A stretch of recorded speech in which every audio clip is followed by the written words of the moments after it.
Assalamualaikum warahmatullahi wabarakatuh. Salam Ramadan. Saya Muhammad Raif bin Muhammad Najimuddin dari kelas 4 Gemilang.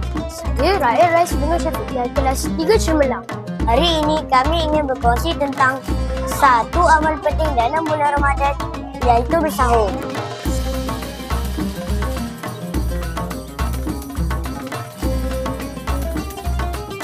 Tahukah anda apa maksud bersahur?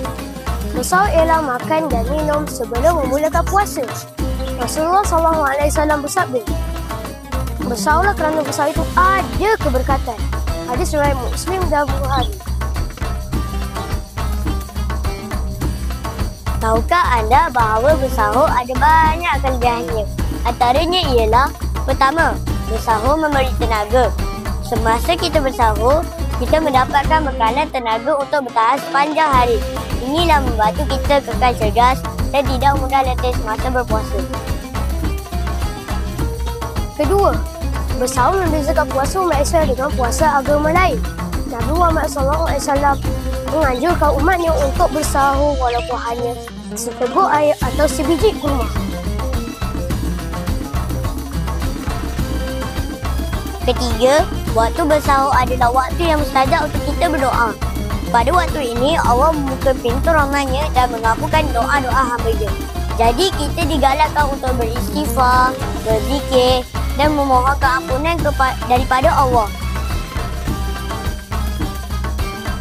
Terus sekali, bersahur mendatangkan keberkatan.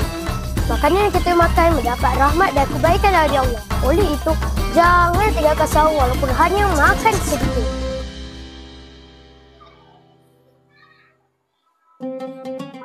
Kesimpulannya, bersahur bukan sekadar makan dan minum, tetapi ia adalah sunnah yang bawa banyak manfaat kepada kita.